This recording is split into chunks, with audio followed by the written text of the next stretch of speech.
I've been a human rights activist for almost 20 years. As a documentary filmmaker, I've been on the front lines of many of our nation's biggest scandals and protests.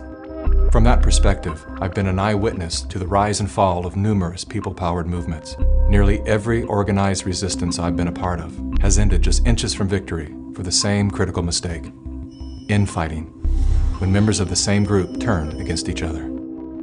It often begins with whispers about the most prominent spokespeople of the cause. These rumors typically sound like, "I hear John is controlled opposition," or "Some people are saying Jane is compromised." While the use of infiltrators and agitators is a very real thing, I've yet to experience one scenario where such a label was accurately applied. And suspiciously, these labels are always branded on the people who are making the most progress.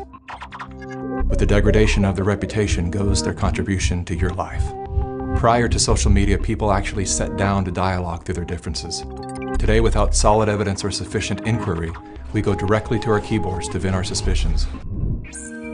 Even after the rumor is proven false or simply fades away, some level of doubt and division always remains. This is all by design.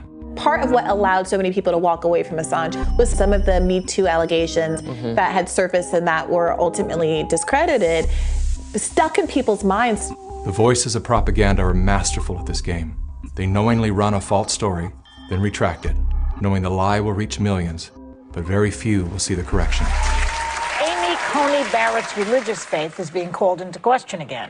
She belongs to this People of Praise group, which the Southern Poverty Law Center has labeled them a hate group. When I stated that People of Praise had been deemed a hate group, I just got them mixed up with another group. I conflated them. Ah, okay. That happens, you know, it's easy to do.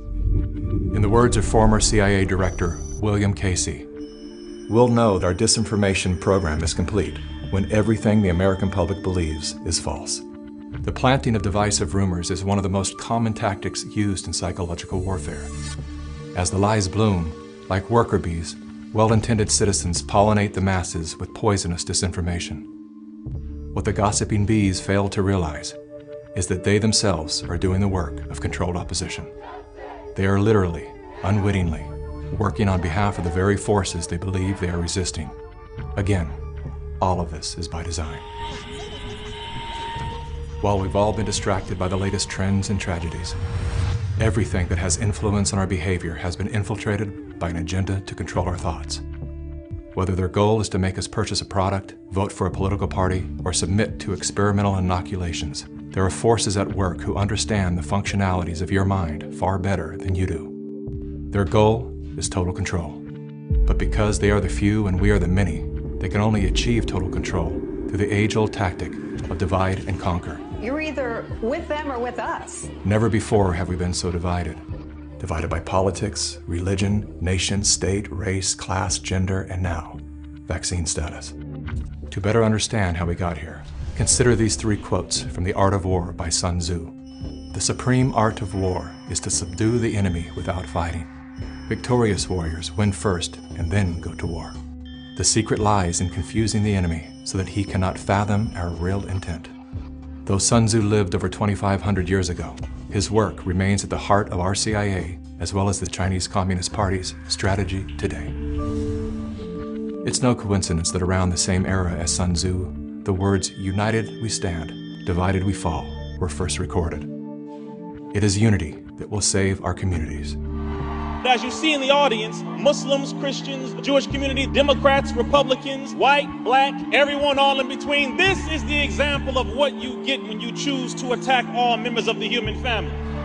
Our greatest power is our numbers, hence the relentless effort to shatter us into broken fragments. They have bunkers. All we have is each other. The good news is, that's all we need. Though we are intrinsically interconnected, our minds are being wired to obsess on our differences. Contrary to social indoctrination, we do not have to be ideologically aligned to stand together. We don't even have to like each other.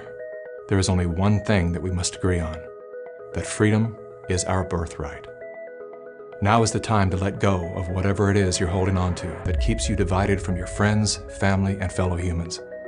Rise above all the micro dramas and distractions to see that a much bigger story is unfolding. Swallow your pride, humble yourself, let it go. I'm not suggesting that we look the other way when someone is clearly thwarting our forward momentum. There are people who deserve to be called out by name, especially those who are undermining our trust in each other. But even then, we should remember that there is a human life being affected by our words. We've been so conditioned to believe we are powerless that we've become careless with our power, like toddlers with loaded guns. How many times do we need to shoot our own foot till we realize that the power is in our hands? The only thing that can stop us at this point is us. We've all been lied to, scammed, fooled, tricked, conned, and coerced. Yes, it sucks. But here we are, wiser and stronger than we were just 3 years ago. This is the moment for us to activate our innate ability to create solutions. That can only happen through the awareness of symbiosis, defined as a mutually beneficial relationship between different groups. All of life depends on relationships. Every living thing is in communication, from the stars to the planets, the earth, the plants, the elements, the insects, the animals, the humans, and every cell within us. Real change out there begins with real change inside. The question is, how bad does it have to get before we're willing to change?